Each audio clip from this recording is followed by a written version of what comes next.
For this testimony, I'm testifying to Jerome's magnificentity.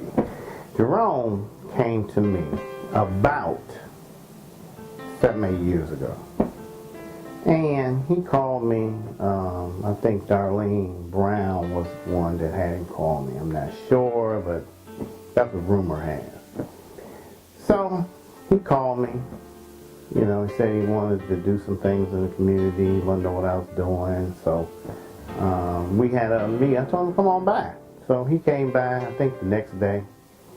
And we sat down and talked. He told me what he did. I told him what we were doing at Adam's house. And I invited him to a Monday night group. So he came to the group. You know, and I think it was probably around 15 to 20 guys maybe. And I think we were talking about child support at that time. I think that's what we were talking about. And I didn't know, you know, that he had an issue with child support until that night.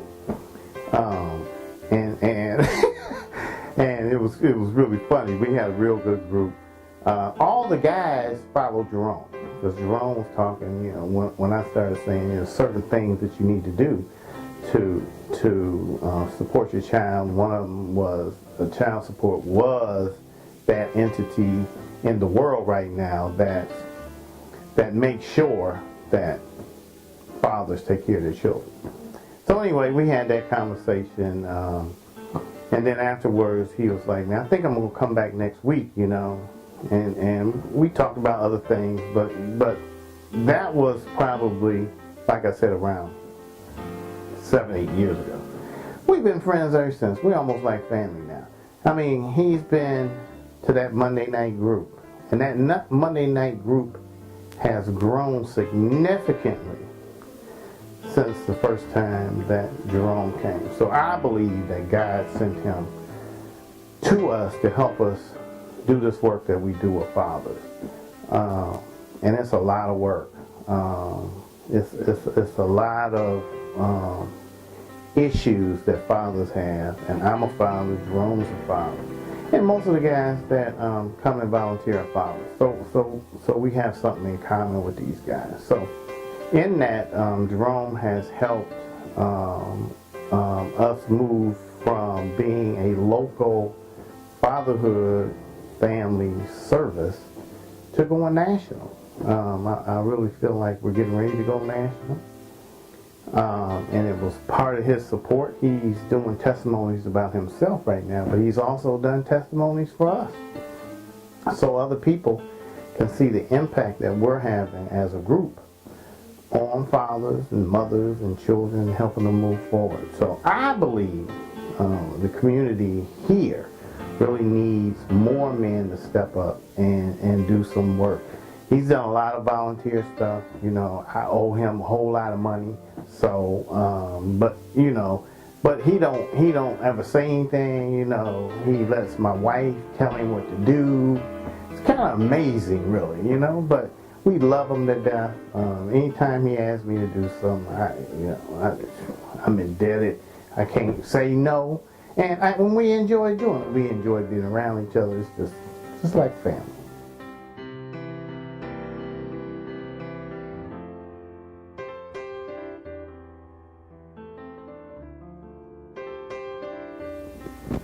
Okay, I have a confession to make. Shopping is one of my favorite things. Buying clothes and hats and heels and flats and costume bracelets and rings. There's something about finding a bargain that makes me go insane. I try walking past the department store, but it just keeps calling my name. I clip coupons from daily newspapers. Can't wait for them to come in the mail. And then I head straight to Macy's whenever they're having a sale. But answer me this one question, ladies. I'm sure that some of you can. Why is it that we hide our bags from our husbands or our man? Hey there, my name is Deon Metoo, and I am a spoken word artist. I have been doing poetry for about 10 years, stand up, and I met Jerome Tucker at one of my events. He came to one of my events and he heard my poetry and he liked it. He liked my performance, as he said.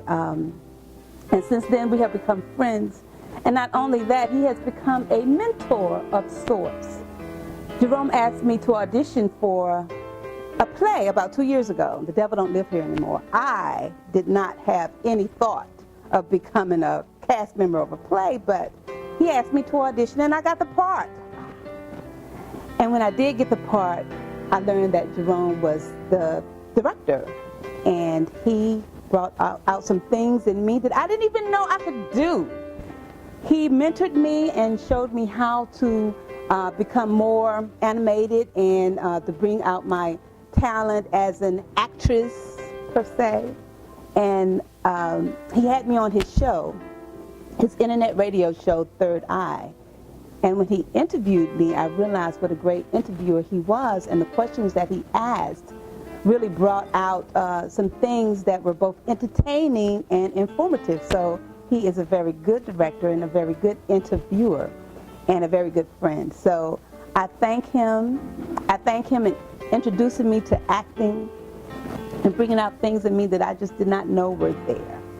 So he's kept me connected. I've met some wonderful, great people through Jerome. He's brought some people in my life who are not only friends or mentors themselves, but lifelong people that I value. And he is one of those people that I value. Thank you, Jerome.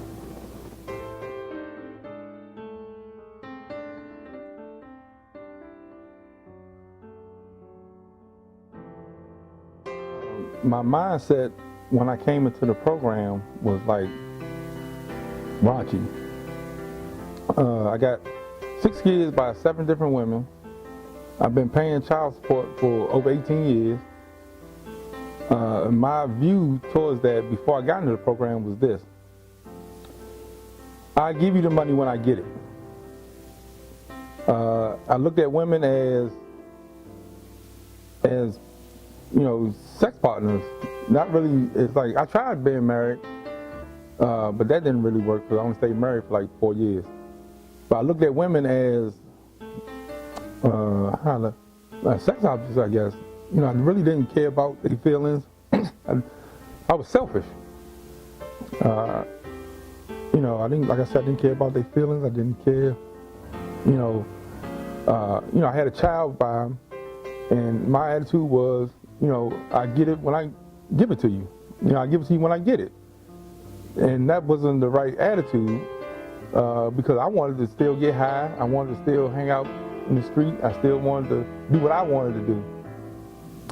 And what I learned through Men and Families were it's important to take care of your children.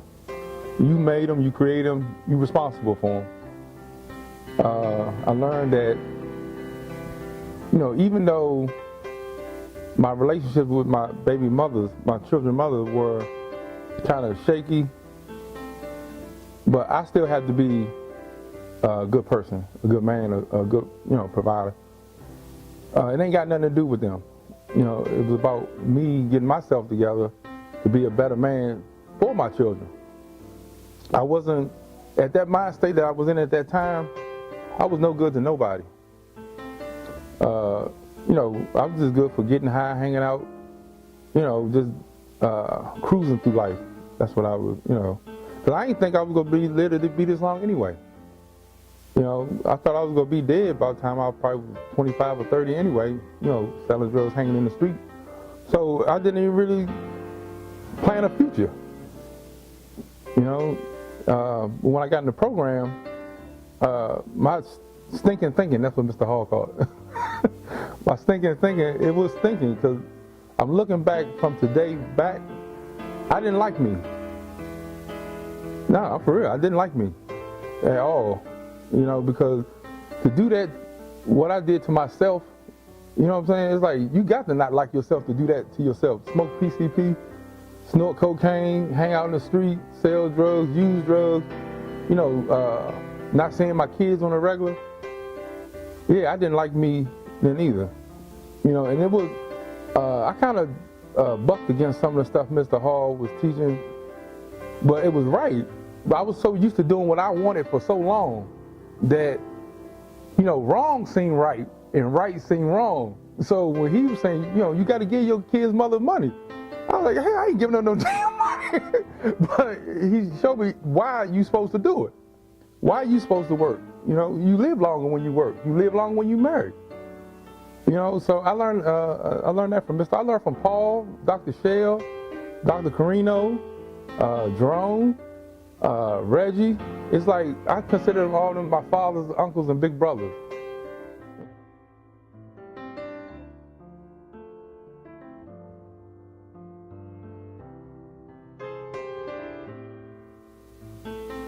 My name is Alex Patton, currently living in Indianapolis, Indiana. Used to live in Maryland several years ago. Currently I'm doing IT development as well as business development in the country of Haiti. I've known Jerome for several years. Met originally at a meeting where we were discussing financial planning. He had a host of people there and he was actually the person presenting and running the meeting. Later we had a chance to sit down and talk and found out that we had several common interests, one of them being the youth and mentoring, which I found to be a real big thing that I love to do, and it's nice when you can run into people that also have that same common interest. Found out he also has a show, Third Eye Open. I started listening to that and found a lot of things that I thought I knew, I really didn't know. Later on, I learned that he was also very active in his community, as well as in the state of Maryland, doing various projects and things, again, to associate and kind of help mentor and the youth get a better awareness of who they are, more about their legacy and their heritage. Found out he's also one heck of a motivational speaker. I attended a couple of events where he also did, and he definitely wows the crowd.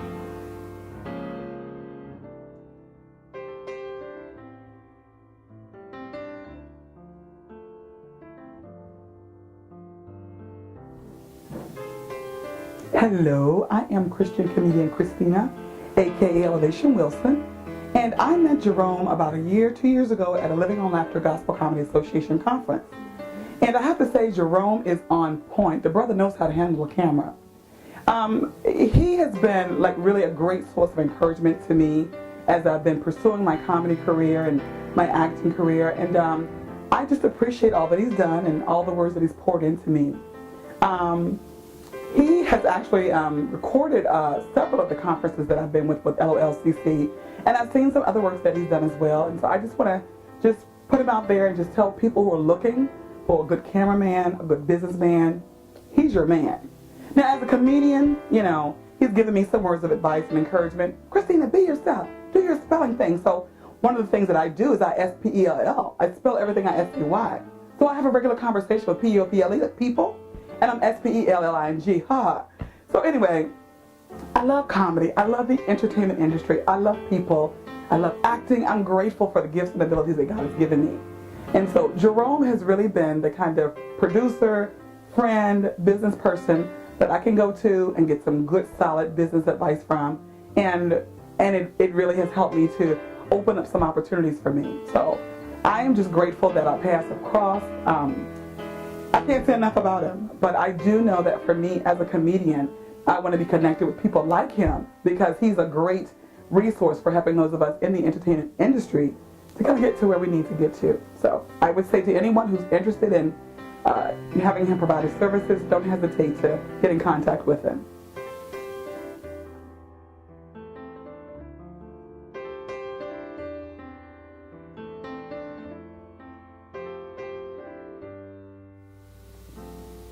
Hello, my name is Anthony Adewusi, and I'm currently a financial sports beat reporter on the show Third Eye Open, which is hosted by my fellow friend, Brother Jerome, as I call him, Jerome Tucker.